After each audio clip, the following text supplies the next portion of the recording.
always have nerves before every gig, because even if I was just playing to used to, now I'd be like, ooh, bit butterflies. Yeah, to be honest, I'm so happy for him. He really deserves this because he's a lovely person. He's lovely on the inside and he's lovely on the outside. He's kind.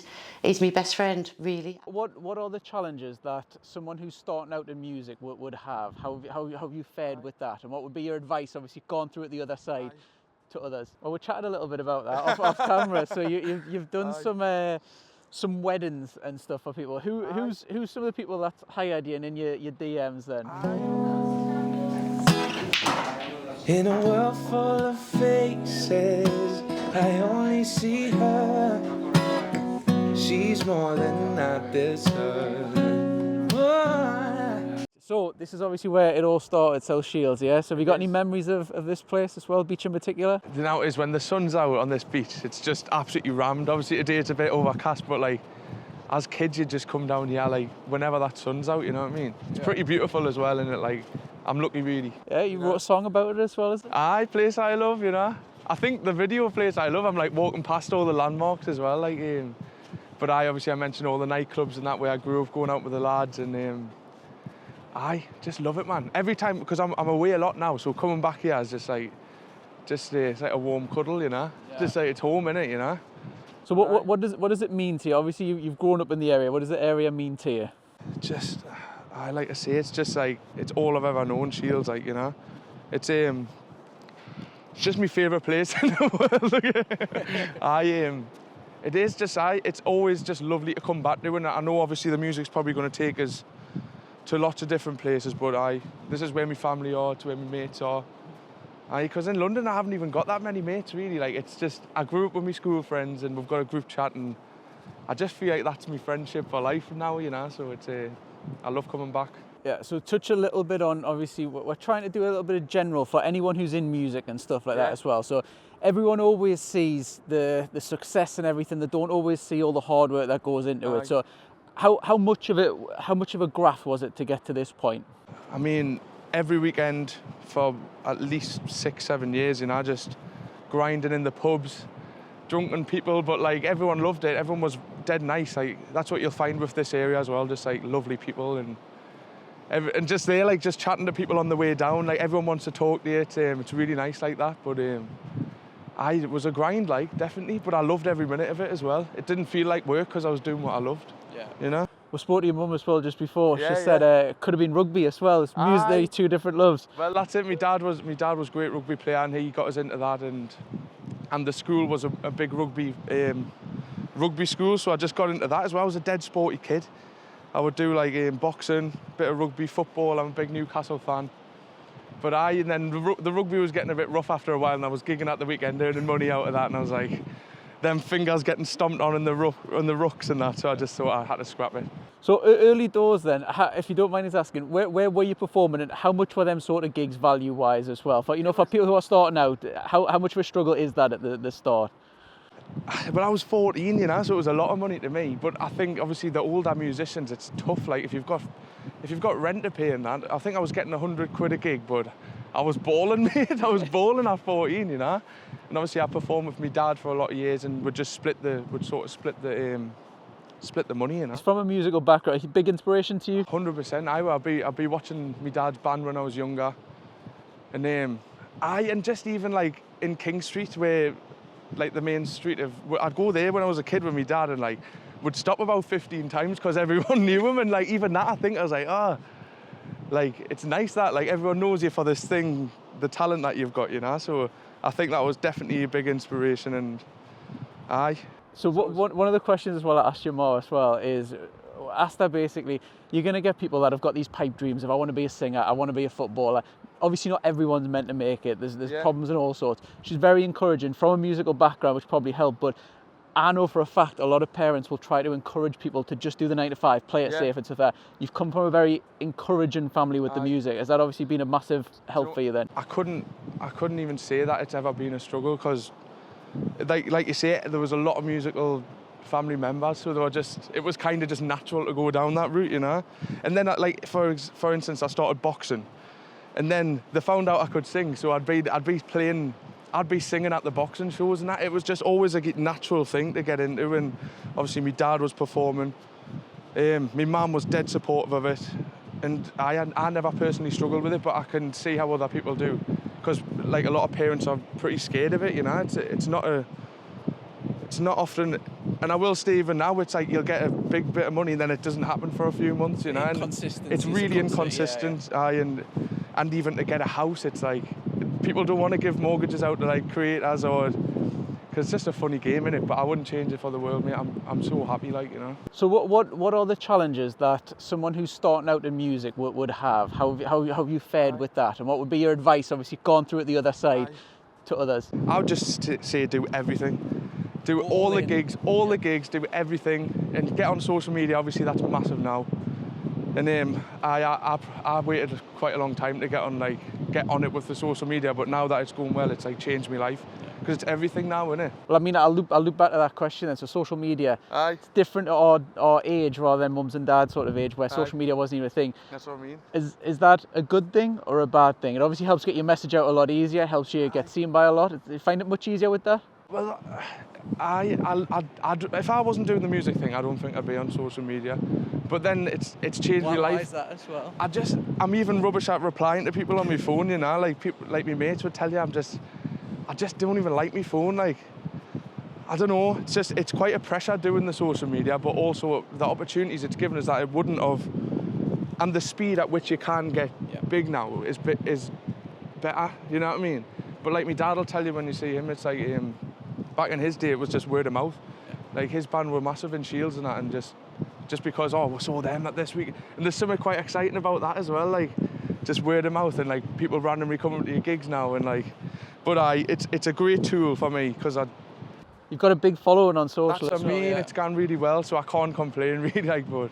A gig in Amsterdam, I think. How would you have a gig in Amsterdam if it wasn't for social media, people getting the word out? It's just opportunity in it, and like people, like big names will see your videos, and like that would never have happened, you know what I mean? Like, which is always exciting if like someone who I really look up to is following us, or like Well, we chatted a little bit about that off camera. So you've done some weddings and stuff for people. Who's some of the people that's hired you and in your DMs then? Well, like a couple of footballers, like Jake Bidwell, who was just in the playoffs with Coventry. He's such a great lad, you know, and he booked us for his wedding a few years ago in Santorini, which was nice. One of the best sunsets I've ever seen. But but then like a couple of his mates there, they'll book us, or like it's just like a lot of people who appreciate my music will DM and stuff, like Alan Stone. I'm a big fan of his. Like a lot of people compare us to Alan Stone, but he DM'd us the other day just saying like, I'm really big fan of your work, and that. It's actually a really nice community, the music thing. Like everyone's supporting each other on that, and there's no competitiveness there. It's just. What's the craziest gig you've done then? You've obviously mentioned that Santorini, flown out, do some weddings. They are always amazing, to be fair. If I can travel every year with it, then I'm laughing really, like. But craziest gig. The craziest gigs were probably in the early days when there's 10 people in the audience, but they're stamping on your microphone and it's hitting your teeth, and like, you know what I mean, drunken. But there's been some great moments, like, you know, like James Morrison. I know my mum mentioned that. Yeah. That was a big one, because we used to listen to James Morrison growing up. Was that a pinch yourself moment? 100%. And then he invited us back for another one as well, which was like, he was just a top lad. You know when like you really look up to someone and they live up to that. Like, he was one of them. He's just a top lad, and I got my sister up on stage at one of the gigs there, and that was one of them where like I got the family involved, and that felt really special. It was like, you know, just because that's a big thing in her life as well. We still talk about it to this day. So there's been some great moments, mate. So just touching full circles what I mentioned before then, so what would be your advice to someone if you've got someone starting out in music, and now you're experienced in it, you've been through a little bit, so what would be your advice to someone starting out? I would say, like I say, just do everything. Get yourself out there, take every gig on, get yourself on social media. It's hard, innit, because everyone's journey is different, like, you know what I mean? Every single person will have a different way of doing it, but... Is there anything to avoid, any sort of pitfalls that you've maybe fallen down, like, if I did it again? I don't know. I don't think so. Just do it all, and then you'll learn. And obviously I was quite lucky. I found my management, Joe and Dave, quite early on. So it was good having their like mind just to learn from them as well, because I didn't know anything when I was 15 going down to London.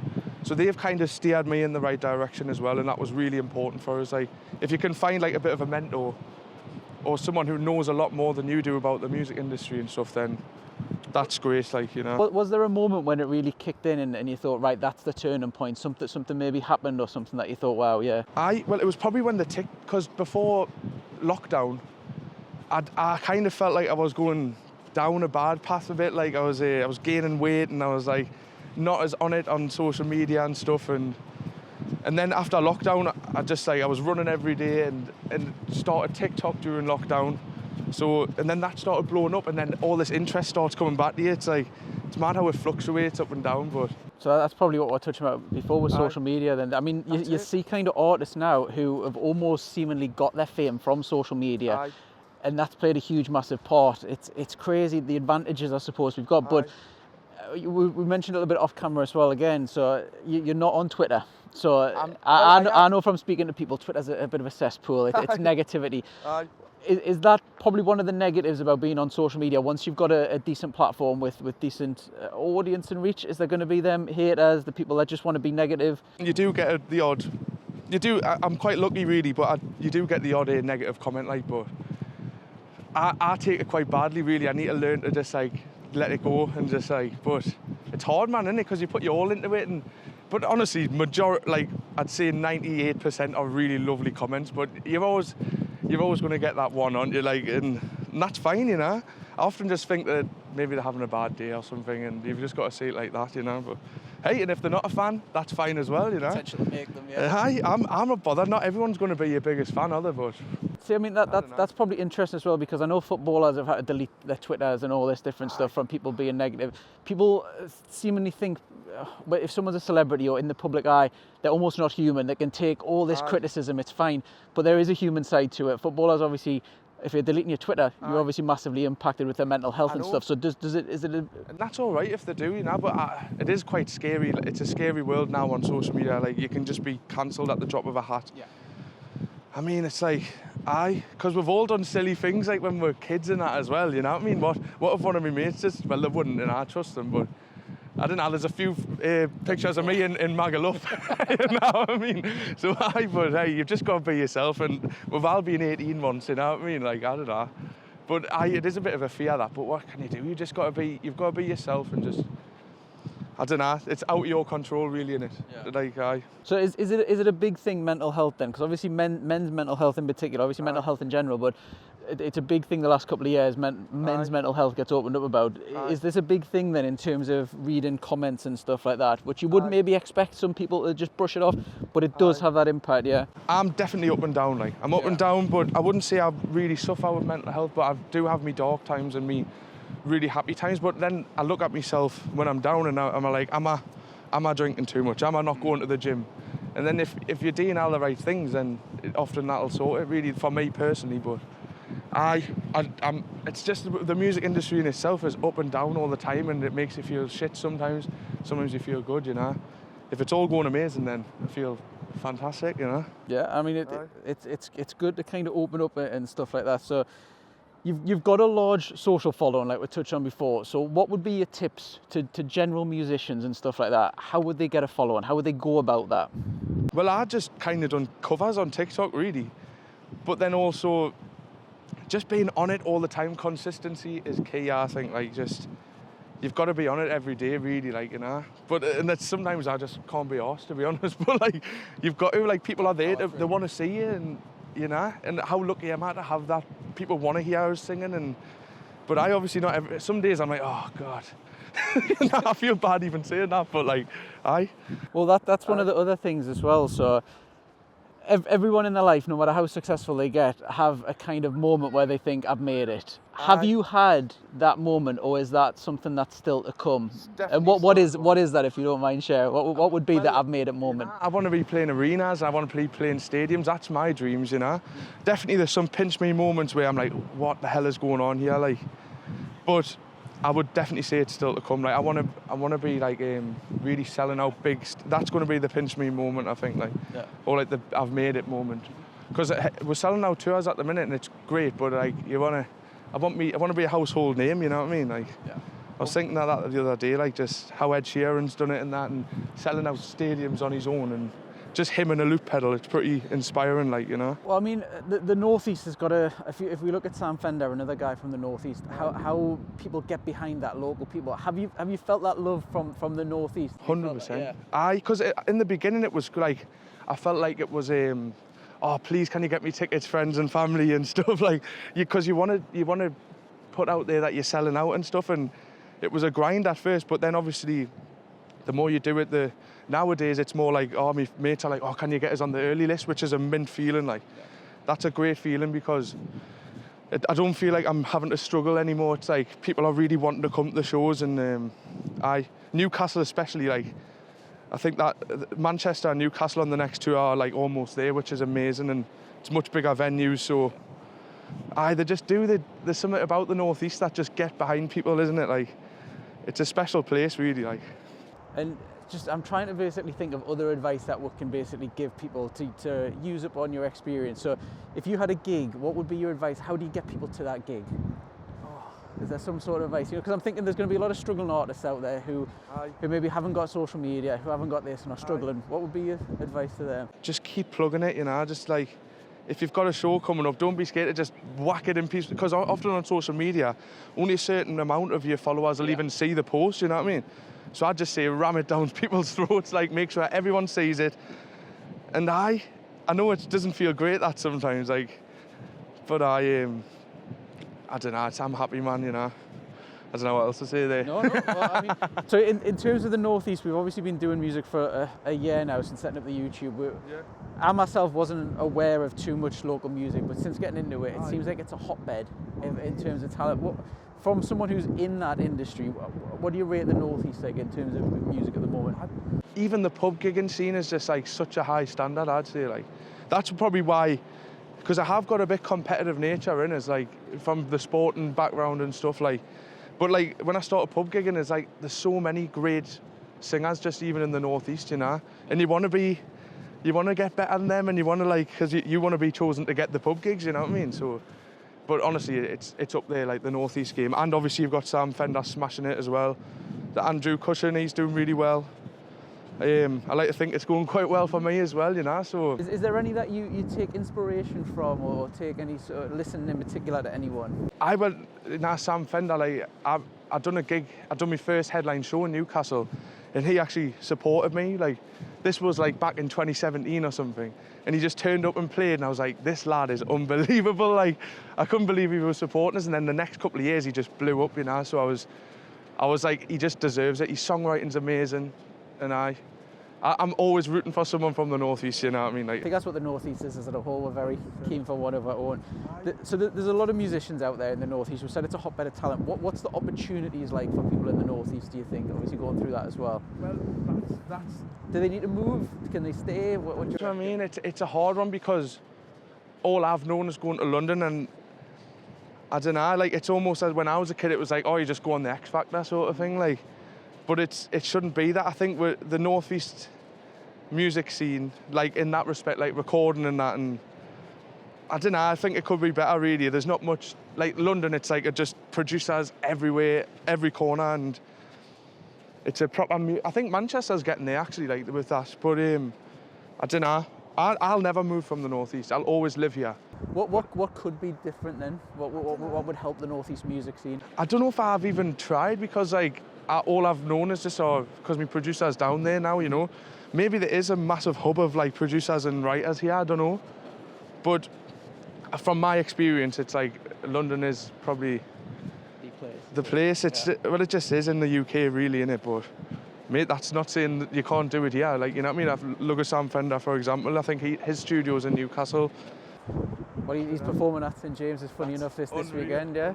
Have you got a gig in particular in the Northeast that you think, wow, if I could get that, if I could do that pub, that arena, that stadium, is there something? I like the City Hall, but even like Riverside, I'm doing that in October, and that's like 800 cap, but I've seen a lot of gigs there, and I've been a lot of times, and that would be a great one to sell out and do it, because it's a really cool venue as well, like, you know. And We mentioned social media, but music-wise, I suppose the social media for that is Spotify a little bit. Yeah. A lot of people don't like it, a lot of people do. What's your kind of views on that whole industry and streaming and all that sort of stuff? it's all I've ever known, mate. So I'm quite grateful for it, because it's the thing that's hard about it is there's like 100,000 songs coming out a week on there, so it's so congested. But also it's like, God, you can just upload. I could write a song today and probably could be on in 2 days' time. That's pretty amazing, isn't it? Like, and obviously the album things, like hard copies, is dropping off really, but which is a shame. And the money's not great in the streaming, obviously, so that's not great. But I think that's where the controversy side really comes from a lot of artists. Yeah, someone who is an artist, how do you see it? I just think it's what I've got, and I'm going to use it to my advantage. You know, like Spotify, there's a lot of perks to it as well, I think. You know, but I can't. It's been good. It's been good for me. You know, I love the fact that you can just just release songs on there whenever you want, and then they can put you on the algorithms and stuff, and people who would never usually hear your music can now, you know what I mean? Well, that's the thing. You mentioned you're performing in Amsterdam with a few others. How does a local artist get? I'm just curious. How do they get a fan base in a different place? How does that work? Well, for some reason, for me, the Netherlands just seem to be the top streaming for a lot of. I think it's playlists you get put on as well. There's a lot of Dutch ones, and I've played a couple of gigs in the Netherlands, and it's always great, like, you know what I mean?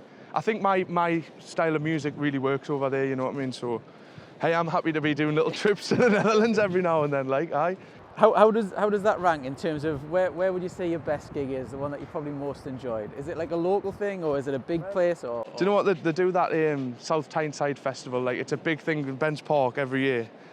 And I usually just attend it anyways, you know what I mean? But a couple of years that Asta's there in it, that was a great one. And I'd love to headline that one year, like a local artist coming back, and that would be great, like. But that was, and they get like, I think it's like 30,000 people there, like, you know what I mean? But I'm finding my band at the minute as well, so maybe with a band we can do that in the next year, so like that would be great. What's the worst place? Now, I'll not ask you to put somewhere maybe on the spot, because it doesn't necessarily about the people or anything. It's about maybe you had a bad experience there. What would you say is the worst gig that you've had? Well, you can say worst place if you want. Just not be invited back there. No, well, there's some grotty bars as well that you play, and there's 10 people in the audience. But you know, as you just get on with it. Some of them are the places you perform the best, because it's low pressure. Yeah. But there's definitely some like just when there's drunken people in the crowd and no one's listening to you, that's sometimes a bit like, bit hard. Because you want to make the crowd happy as well, and if everyone's just not even bothered. But sometimes, like when I was younger, I'd just be hungover and turning up at a gig, like, you know what I mean, like. But I wouldn't say there's any that I hate, as you know, I love performing, but experience. If I'm not at my best, then I hate it, because I know I should be given more, you know what I mean?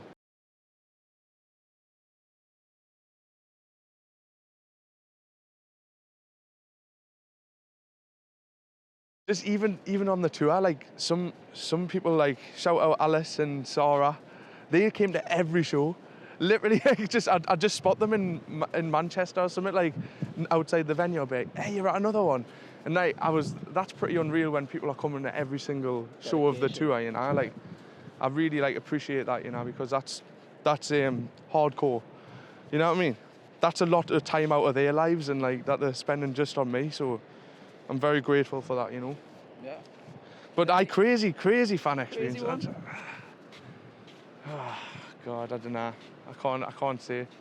I don't know. They're quite mellow fans, mine, you know. It's not like rock music or anything, like, so. Well, your music, like you said, it's obviously well suited to weddings and stuff like that. You mentioned San Francisco as well, that you go and do it for. That's. And I've gone to San Francisco How for a does that wedding. feel? I mean, a guy from South Shields or whatever being invited. You ever think that was stuff that would ever happen, or what? It was unreal. Nah, honestly, that's the kind of part of it that I didn't know could happen, like, because that's through social media as well. People will spot us, and if they're on the other side of the world, they're like, oh, well, I still wanted to play it, like, can you? And that one was around my birthday as well, so I kind of made a week out of it and had a nice holiday there and stuff, seeing the Golden Gate Bridge. But it's pretty unreal, that, innit? Yeah, you've got to make the most out of lemons when they're thrown at you. Aye, exactly. I want to be selling shows out in San Fran soon, or that's. I'd love to do a little tour in Europe or something. Like, I think I just need that one song, you know what I mean? And that takes it to the next level. And I think we've wrote it personally. We've got some great songs in the bank, so aye. And then I want to go to Europe, world domination after that. And then aye. And then I mean, we're at one of your gigs. We've got a few songs on the channel, so if anyone wants to watch, you can obviously see that. They know exactly where to go for Spotify and everything. What is the dream? Is that the dream then? World domination, biggest you can get it, sort of thing. My dreams are pretty like. Ever since I was a kid, I want to be a household name, and I want to do it. You know, really. It's not even for the fame. I just want that feeling when people are singing your lyrics back to you at the shows. Is just next level. How does that feel as a songwriter? Unbelievable, mate. Like some of the shows, man, they're just like screaming some of the ballad lyrics back at us, and it's like you don't even want to stop playing, really, because they sound so good, you know. But obviously, I just want them crowds to get bigger and bigger, and like thousands of people singing me songs, and I think it's gonna happen, mate, you know. So what is your process then? Because I'm curious as someone, obviously you write your own songs and stuff. As a songwriter, how do you draw inspiration? I've listened to a few of your songs. You've obviously some about your mum, breakups, all these different things as well. How would you go around writing a song? Is it just put yourself in a darkened room? Is it like how does that whole process work? Well, I've been doing a lot of collaborations recently, like going around the sessions in London, meeting brand new people. I'm trying to just find 6 or 7 people who I work the best with, you know, and then. We've got to like do little writing camps, like we'll go somewhere and just purely writing. I don't know, I'd say there's no particular way about it, but if my life's really smooth or something, I'll try and pull from other people's drama, basically, you know, like, because my life's I'm single at the minute, I'm really happy. And like, sometimes it's hard, like if you're not breaking up with someone to find that inspiration. Kind of exactly. But there's always something you can pull from, like if it's friends or their situation that they're going through. Because sometimes it's quite hard to get really personal if you are collaborating with a stranger who you've just met. And I always find if I've just wrote an idea on my own first, a nice guitar part and a little hook, and then I take it somewhere and we develop it from there, that's when the best songs come, really. That's the process.